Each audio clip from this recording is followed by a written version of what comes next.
Bugatti, the world-famous hypercar manufacturer, has long been known for producing some of the most extraordinary and exclusive cars ever made. Every car that rolls off a production line is a masterpiece of engineering, precision, and craftsmanship, and under the leadership of CEO Matti Remak, the company has continued to thrive financially, selling every vehicle they produce. However, leadership is not just about selling cars or maintaining a luxurious image.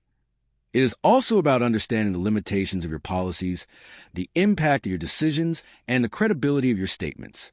Recently, Matti Remak made a statement on camera that has since been proven to be incorrect. He claimed that independent garages could not safely work on Bugatti vehicles, a claim that was widely quoted, and seemed to uphold the idea that only authorized Bugatti service centers could handle their cars.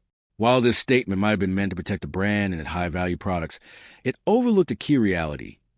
Independent experts like Matt Armstrong have demonstrated that these vehicles can indeed be repaired, rebuilt, and even improved outside of official Bugatti facilities. Armstrong's ability to work independently, without manufacturer support, challenges the narrative that Bugatti cars are impossible to service outside the official network. This discrepancy raises an important question about leadership and understanding. If the CEO's statement is demonstrably false in multiple cases, does it not indicate a gap between perception and reality that a leader should recognize? Leadership is not only about selling products or maintaining a reputation. It is about making informed statements based on facts, respecting the abilities of skilled professionals, and fostering a culture of trust and competence. By failing to acknowledge the real-world accomplishments of someone like Matt Armstrong, Bugatti's leadership risks appearing out of touch with the practical realities of car repair and engineering expertise. In short, while Matti Remak has undoubtedly guided Bugatti to commercial success, the recent events involving Matt Armstrong highlight a gap in the company's approach to independent knowledge, innovation, and problem-solving. If the measure of leadership is the ability to understand and respond to the real capabilities of people outside your organization, then perhaps the time has come to rethink who should hold the reins at Bugatti. Armstrong has repeatedly demonstrated a unique combination of knowledge, skill, and innovation, solving problems that Bugatti itself has claimed to be unsolvable outside its authorized network. This is not merely a technical achievement. It is proof of an approach to problem-solving, creativity, and determination that is rare even among the most experienced engineers. When evaluating leadership, the ability to recognize such qualities and learn from them is crucial.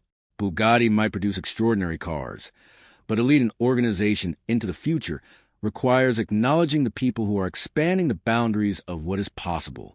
Armstrong's successes suggest that the company's strict reliance on authorized service networks may be unnecessarily limiting, and that embracing independent expertise could benefit both the brand and its customers in ways that have yet to be fully realized. Matt Armstrong is not just a skilled mechanic.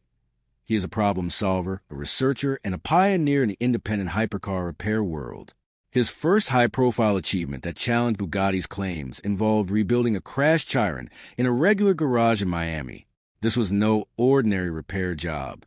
The Chiron is a highly complex hypercar with a W16 engine, advanced electronics, and countless proprietary components.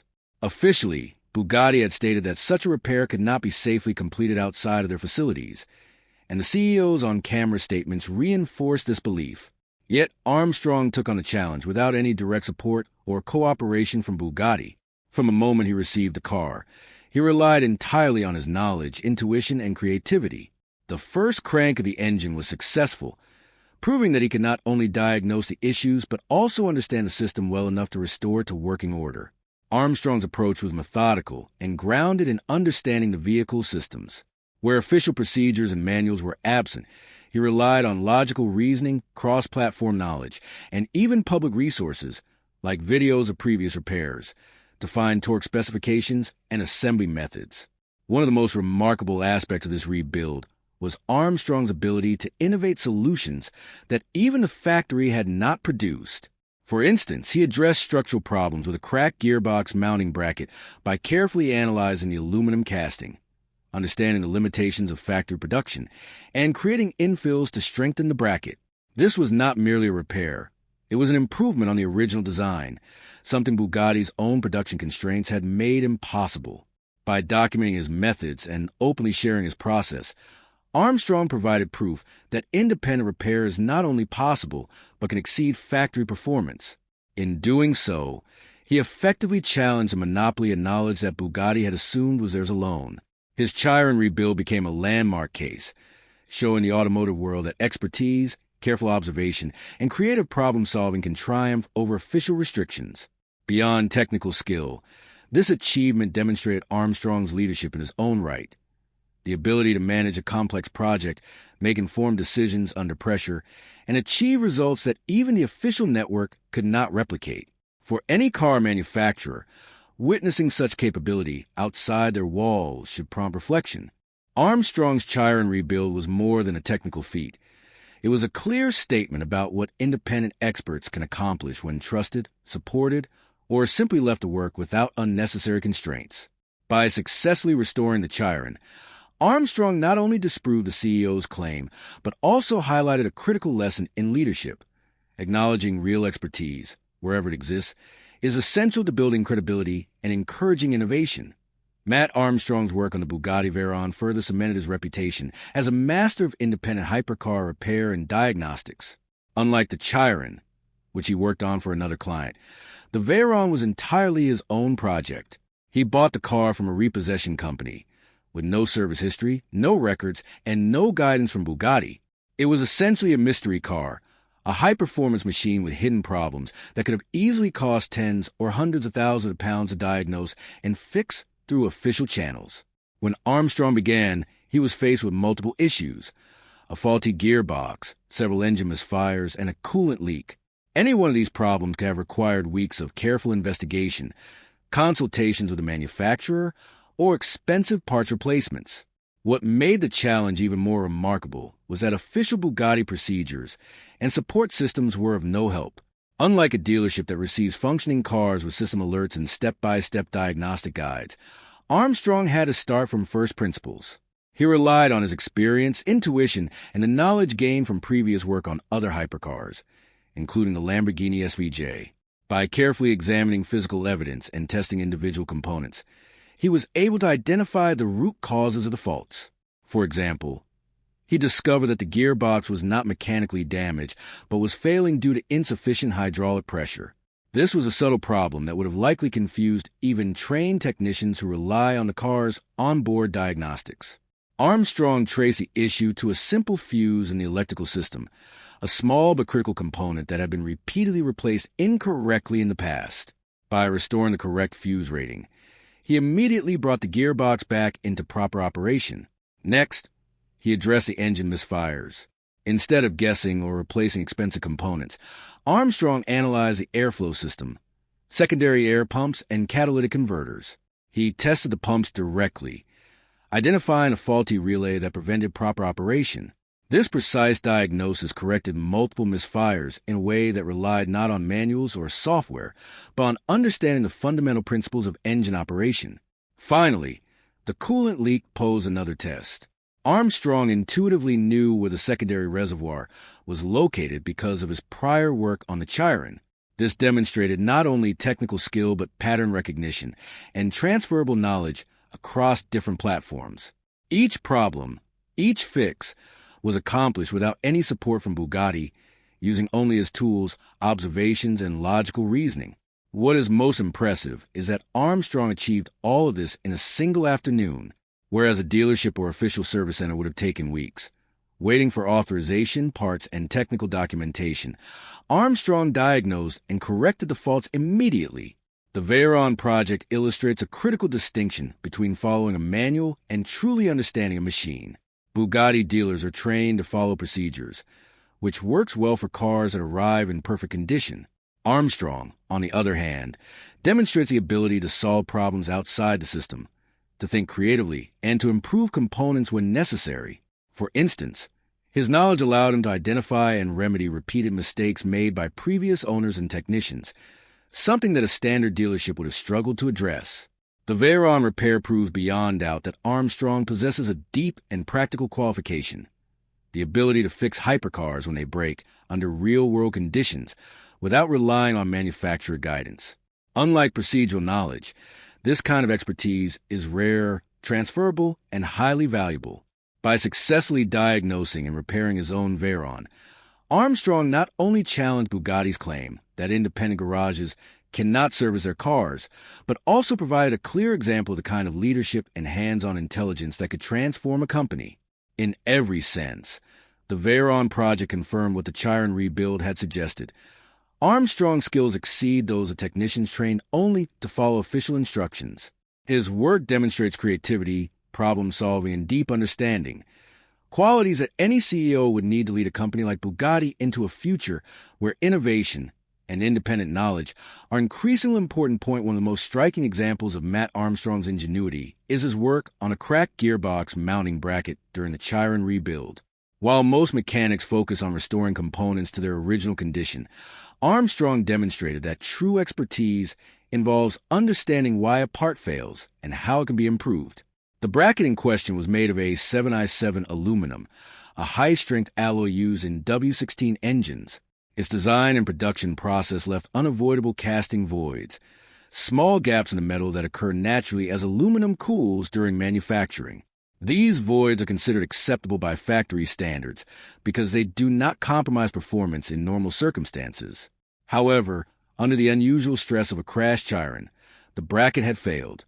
Instead of replacing it with a standard part or attempting a temporary fix, Armstrong analyzed the bracket's failure at a microscopic and structural level. He identified the precise areas where the casting voids weakened the part and devised a solution to fill those gaps with aluminum infills. Before committing to welding, he fabricated cardboard templates to ensure the shapes were exact, demonstrating his methodical approach and attention to detail. Once satisfied, he welded the aluminum into the voids, effectively creating a bracket stronger than the original factory component. This is a key point. Armstrong was not merely repairing the bracket. He was improving on the original design. The constraints that Bugatti's factory faced, namely the need for consistent cooling and casting limitations, did not apply to his one-off repair. He could work freely, innovate carefully, and create a solution that the factory could not manufacture under production conditions. Armstrong even stamped his initials, E.B. Bob, into the bracket, marking a permanent signature of independent craftsmanship. This symbolic act highlights an important concept. Independent technicians, when given freedom and responsibility, can produce work that exceeds official standards. The bracket example is more than a technical achievement. It is evidence of problem-solving creativity and leadership in action. Factory procedures, manuals, and authorized networks are designed to handle predictable scenarios and functioning vehicles. They are not structured to handle completely broken systems where knowledge is absent or incomplete. Armstrong thrives in these situations, identifying root causes, devising solutions, and executing them precisely. His approach demonstrates foresight, risk assessment, and the ability to innovate under pressure, qualities that are rarely found in purely procedural training programs. Moreover, this example reinforces the larger point about Bugatti's statement that independent garages cannot service their cars. Armstrong not only repaired a seemingly impossible component, but also proved that independent expertise can create solutions superior to those produced under strict factory constraints. This matters because in real-world scenarios, vehicles are often damaged, misused, or modified in ways that fall outside official guidelines. Leadership, whether in engineering or corporate management, requires the ability to recognize and leverage such creative problem-solving skills. Armstrong's work illustrates that innovation is not limited to designers in a factory. It can emerge wherever expertise, critical thinking, and hands-on experience intersect. By improving on the bracket, he sent a clear message to Bugatti. Knowledge, skill, and creativity are not monopolized by official networks, and independent experts can expand the boundaries of what is possible. For customers, enthusiasts, and the automotive community, this example demonstrates the tangible value of Armstrong's approach. Faster solutions, higher quality repairs, and improvements that even the manufacturer may not have achieved. It is not only a technical victory, it is a paradigm shift, showing that independent craftsmanship, when executed with skill and care, can surpass the limitations of official procedures and challenge long-held assumptions in the automotive world. One of the clearest ways to understand Matt Armstrong's extraordinary capabilities is to compare his approach to that of a typical Bugatti dealership technician. Bugatti dealerships are staffed with highly trained professionals who follow strict procedures, use authorized diagnostic tools, and rely on detailed service manuals. When a car arrives functioning, these systems work perfectly. The onboard computer, often called Leonardo, communicates the car's faults, guides a technician step by step, and ensures that every action aligns with the manufacturer's standards.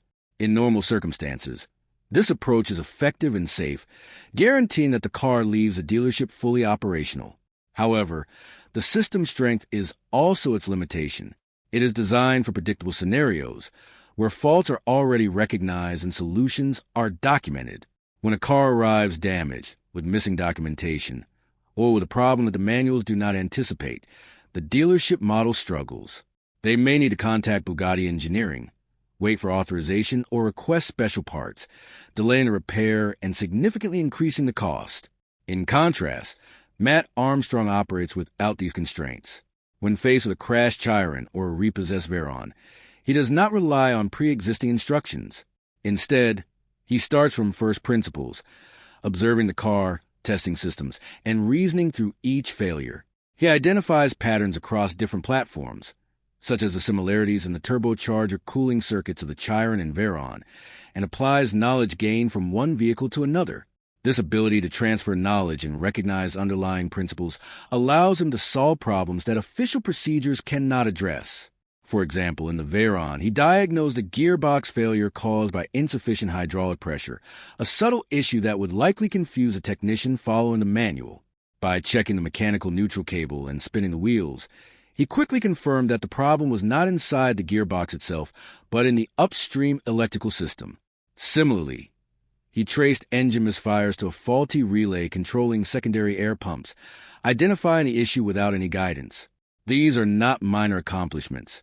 They require deep understanding of mechanical and electrical systems, an ability to read the physical evidence, and the creativity to develop solutions outside conventional frameworks. Armstrong's independent approach is also faster. Whereas dealerships might take weeks to resolve the same issues, Armstrong diagnosed and repaired the Veyron's multiple faults in a single afternoon. Speed, accuracy, and efficiency are hallmarks of his work. Beyond technical skill, Armstrong demonstrates foresight and resourcefulness. He built a parts network, documented assembly procedures, and shared knowledge publicly, ensuring that future independent builders can learn from his methods. In contrast, the dealership system relies on centralized control and proprietary knowledge, limiting the flow of information and innovation. This comparison highlights an important distinction. Following a manual is different from understanding a system deeply enough to solve its most complex problems. Bugatti dealerships excel at procedural work, but Armstrong excels in critical thinking, adaptability, and real-world problem-solving. In essence, he does what the manuals cannot, addresses what the official network cannot, and achieves results that challenge the notion that independent garages are incapable of working on Bugattis. His approach demonstrates not only mechanical brilliance, but leadership qualities that any forward-looking company would value: independence, creativity, efficiency, and the ability to handle unpredictable, high-stakes challenges with confidence and precision. Armstrong's work underscores the idea that true expertise is measured not by certificates or adherence to protocol, but by the ability to solve problems where no instructions exist, and the stakes are high. One of the most remarkable aspects of Matt Armstrong's work is his ability to recognize patterns and apply knowledge across different hypercar platforms. This is not something that can be taught in a classroom or learned from a service manual. It comes from experience, deep understanding, and the ability to reason from first principles.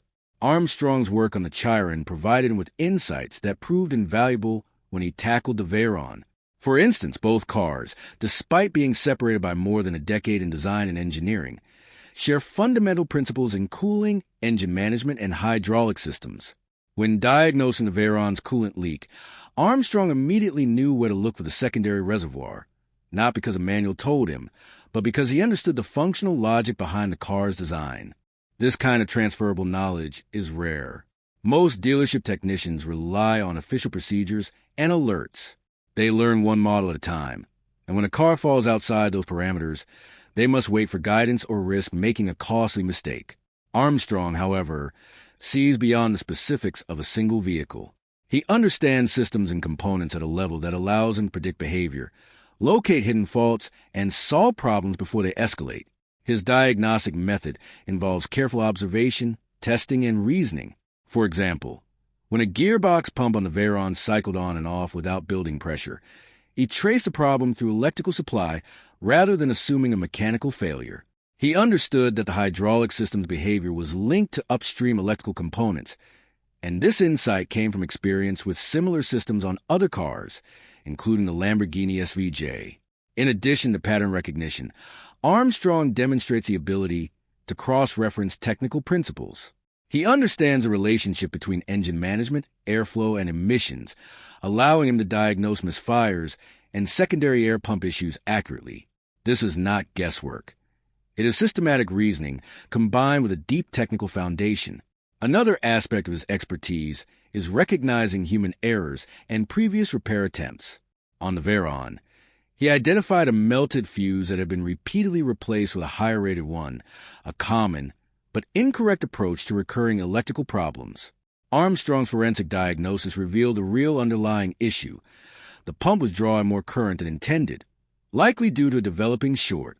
By addressing the root cause instead of patching the symptom, he restored the system to proper function. This level of understanding is what separates true expertise from procedural knowledge. Furthermore, Armstrong's approach emphasizes documentation and knowledge sharing. Every discovery, every method, and every solution he implements is documented and made available publicly. This transparency allows other independent builders to learn, apply, and expand upon his findings, breaking the monopoly of technical knowledge that large manufacturers like Bugatti have historically maintained. His work demonstrates that expertise is not static. It grows and evolves, particularly when applied across multiple platforms and situations. By showing that insights gained on one hypercar can solve problems on another, Armstrong proves that real qualification is not measured by certificates or official authorization, but by the ability to reason, innovate, and adapt. In practical terms, this pattern recognition and cross-platform expertise means faster repairs, reduced costs, and higher quality outcomes for owners. It also highlights a crucial leadership lesson. Individuals who can see connections and apply knowledge broadly are far more valuable than those who merely follow instructions. Armstrong embodies this principle perfectly, consistently turning complex, seemingly unsolvable problems into manageable, elegantly resolved solutions. His work challenges traditional assumptions about authority, expertise, and the role of independent professionals in the automotive world, demonstrating that innovation and understanding are not confined to factory walls. Matt Armstrong's independent work has not only demonstrated technical brilliance, but has also directly challenged Bugatti's long-standing control over technical knowledge and service procedures. For years, the manufacturer has maintained a strict monopoly on information, claiming that only authorized dealers and trained technicians could safely repair their vehicles. This policy was reinforced publicly by CEO Matty Remack, who stated that independent garages could not handle Bugatti cars because it was not safe and outside their control. On the surface, this seemed logical. Bugattis are incredibly complex machines, and errors in repair could have catastrophic consequences. However, Armstrong's achievements prove otherwise. Both his Chiron rebuild and his Veyron repair were completed without any official Bugatti support, guidance, or documentation. In doing so, he showed that independent experts can acquire, apply, and even improve on the knowledge that the manufacturer had previously claimed was exclusive. One example involves the torque specifications for the titanium bolts connecting critical components of the Chiron.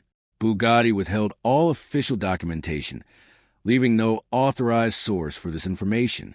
Armstrong, however, found the specifications through publicly available sources, including a YouTube video made by a German mechanic who had previously worked on a different high-performance car. He applied this information precisely, demonstrating that the official monopoly on knowledge was not only unnecessary, but already broken in practice. Beyond merely discovering existing information, Armstrong has repeatedly created new solutions that Bugatti had never produced. The cracked gearbox mounting bracket is a prime example. He identified structural weaknesses caused by factory casting voids and fabricated aluminum infills to strengthen the part. The result was a component that exceeded the quality and strength of the original design, a feat no Bugatti dealer could have accomplished because of production constraints. This combination